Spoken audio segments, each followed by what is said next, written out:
Hello bachcho, let's read the question. The question is the system zone adjacent in an equilibrium. Find the acceleration of the block A, B and C, all of equal masses m, at the instant when assume springs to be ideal. The spring between ceiling A is cut. Ceiling और ए के बीच जो spring है उसको हमने क्या किया, cut किया है, तब निकालना है.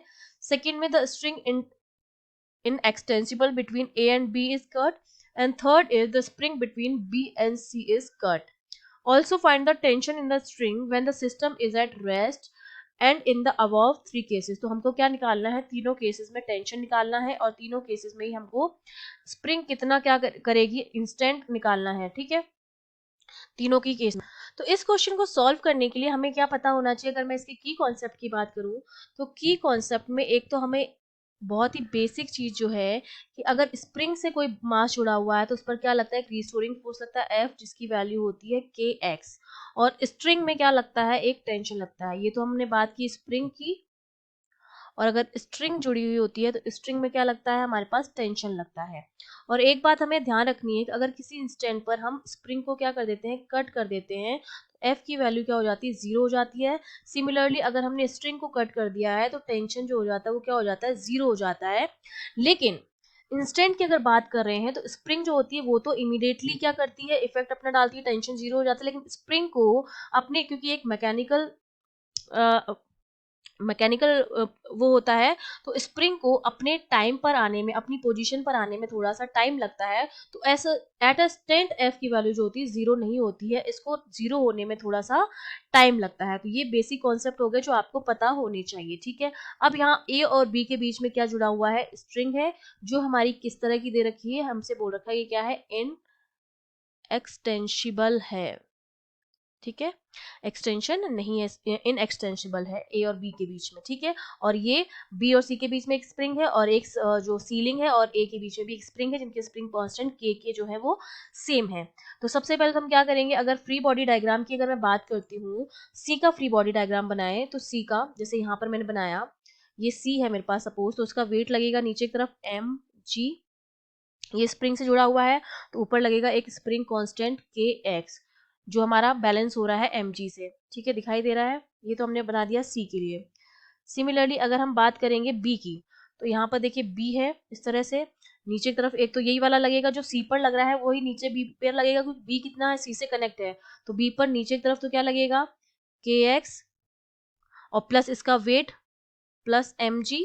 इसका वेट भी तो नीचे की तरफ लगेगा, वेट तो सबका नीचे की तरफ डाउनवर्ड लगेगा, इसका भी एम जी नीचे लगेगा, इसका भी एम जी नीचे लगेगा और इसका एम जी भी क्या लगेगा, नीचे की तरफ लगेगा. अब इस पर जो ये फोर्स लगता है, रिस्टोरिंग फोर्स एफ, वो इस बी पर नीचे की तरफ लगेगा. ये जितना नीचे की तरफ लगाएगा उतना ही ऊपर की तरफ भी लगाता है ये, है ना. तो ये आपका यहाँ पर लग जाएगा इस तरह से.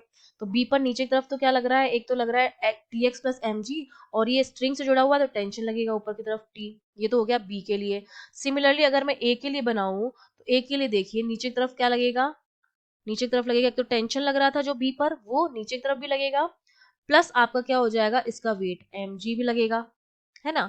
और ऊपर की तरफ हमारे पास क्या लगेगा, ऊपर की तरफ अगर मैं बात करूंगी तो ऊपर की तरफ क्या लग रहा है, यहाँ पे इक्विलिब्रियम में है, तो ऊपर की तरफ लगेगा एक फोर्स जिसको हम नाम दे देते हैं F1. ठीक है, और उस F1 की जो वैल्यू हो जाएगी, अगर मैं बात करती हूँ, ये तो हमारी कंडीशन हो गई, मैंने ए बी और सी तीनों के लिए बना दिया है. और मैं आपको ये चीज बता चुकी हूँ कि अगर हम क्या करते हैं, ठीक है, ये चीजें मैं आपको बता चुकी हूँ ऑलरेडी कि एफ हमारा जो हो जाएगा, स्प्रिंग को काट देंगे तो एफ जीरो हो जाएगा, एफ एस जो होता है जिसको हमने एफ एस नाम दिया स्प्रिंग का फोर्स, और अगर स्ट्रिंग को काट देंगे तो टी जीरो हो जाएगा. टी तो इंस्टेंट जीरो हो जाता है, लेकिन स्प्रिंग का जो होता है वो इंस्टेंट जीरो नहीं होता है, उसको कुछ टाइम लगता है. ठीक है, तो अब हम क्या करेंगे, ये तो बिफोर वाली कंडीशन हो गई है. अब हमने क्या किया है, हमने इसे क्या किया है, ए की अगर हम बात कर रहे हैं इनिशियली, ठीक है, तो अब हमने इसको यहाँ पर क्या कर दिया है, कट कर दिया है.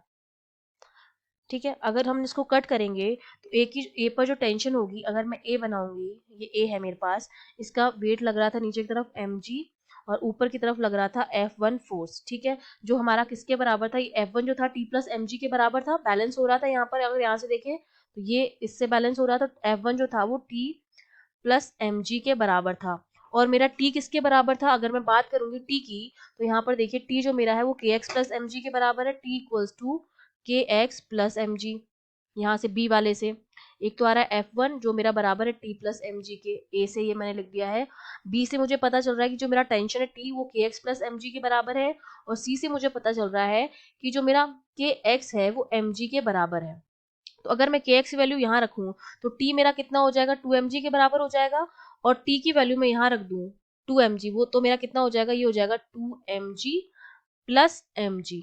मतलब मेरे पास जो फोर्स आ रहा है टोटल, उसकी वैल्यू जो मेरे पास आ जाएगी वो कितनी आ जाएगी, ये आ जाएगी यहाँ पर 3mg के बराबर आ जाएगी, है ना।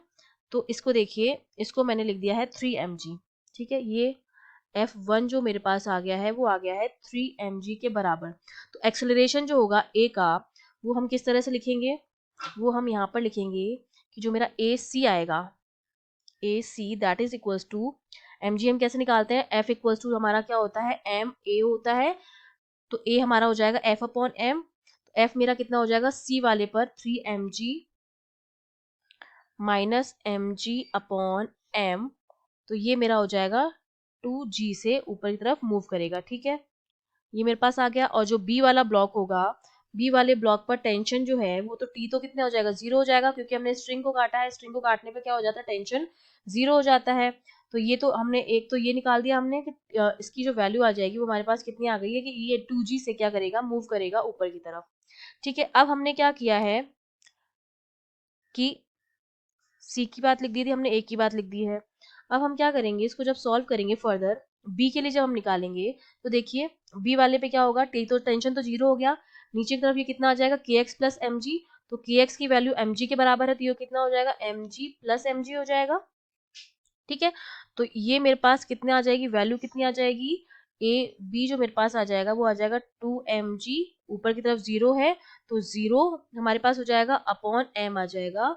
तो यहाँ पर बस वैल्यू जो आ जाती है हमारे पास वो कितनी आ जाएगी, वैल्यू यहाँ से वैल्यू 2mg अपॉन m, तो ये m से m कैंसिल हो जाएगा, तो ये वैल्यू मेरे पास आ जाएगी 2g। ये हमारे पास किसका आ गया है, b का आ गया है, ठीक है। 2g ये हमने b का निकाल दिया है। सिमिलरली हम बात करेंगे जब a की, ठीक है।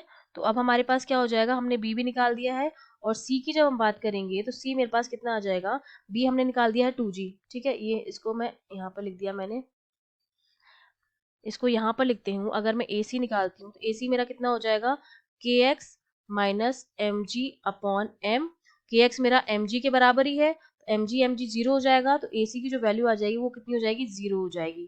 तो ये हमने निकाल दिया है AC का, ठीक है। तो A B C ये A है ना, A ऑफ A, तो A का निकाल दिया हमने, B का निकाल दिया हमने, और C का भी निकाल दिया है, ठीक है। तीनों का क्या आ गया है, निकाल दिया है। अब देखिए उसके बाद हमसे क्या कहा जा रहा है कि हमने क्या किया है, स्प्रिंग फोर्स जो हो जाएगा हमारा 0 हो जाएगा। फर्स्ट केस में तो हमने स्प्रिंग काटी थी, स्प्रिंग फोर्स F1 को हमने 0 लिख दिया था। अब यहाँ से जब स्प्रिंग हम काट देंगे, देखिए यहाँ से हमने क्या किया, स्प्रिंग को अगर काटा है यहाँ से, इसको हमने काट दिया है इस तरह से। अब A और B जो होंगे मेरे दोनों मिल जाएंगे इस तरह से, A और B, तो इनका जो नीचे की तरफ लगेगा 2mg, क्योंकि यहाँ पर जो लगेगा वो kx था मेरा जो mg के बराबर था, ठीक है। तो ये जा रहा होगा नीचे की तरफ, इस तरह से मूव करेगा, तो मेरे पास दोनों का जो आएगा वो बराबर आएगा एक्सेलरेशन इस केस में, वो कितना आ जाएगा मेरे पास 2mg plus mg upon 2m, क्योंकि टोटल मास जो है वो m प्लस m 2m हो जाएगा। तो यहाँ से a और b की जो वैल्यू आ जाएगी वो आ जाती 3/2g, अगर हम स्प्रिंग हमने काटी है, ठीक है। तो वो हमारे पास ये वाला केस आ गया जिसमें हमने ए और बी के ऊपर वाली स्प्रिंग को काट दिया था। तो ए और बी की वैल्यू आ गई 3/2g। अगर हम ए एक्स सी की वैल्यू निकालेंगे तो ए सी मेरा कितना आ जाएगा, K X minus M G upon M, तो के एक्स तो एम जी के बराबर ही था, तो ये तो 0 हो जाएगा, 0 अपॉन एम, तो ये क्या हो जाएगा, 0 एक्सेलरेशन आ जाएगा सी का, तो ठीक है। ये आ गया सी का एक्सेलरेशन 0 आ गया, क्योंकि सी का तो सेम बनेगा हमारे पास। अब हमने क्या किया है, सिमिलरली थर्ड केस में जब हम बात कर रहे हैं तो यहाँ पर क्या रहेगा, ए और बी तो हमेशा साथ में रहेंगे, जब तक, एक बात हमेशा याद रखना, जब तक हम इस स्ट्रिंग को नहीं काट रहे हैं तब तक ए और बी जो होगा मेरा सिस्टम में ही रहेगा, ठीक है।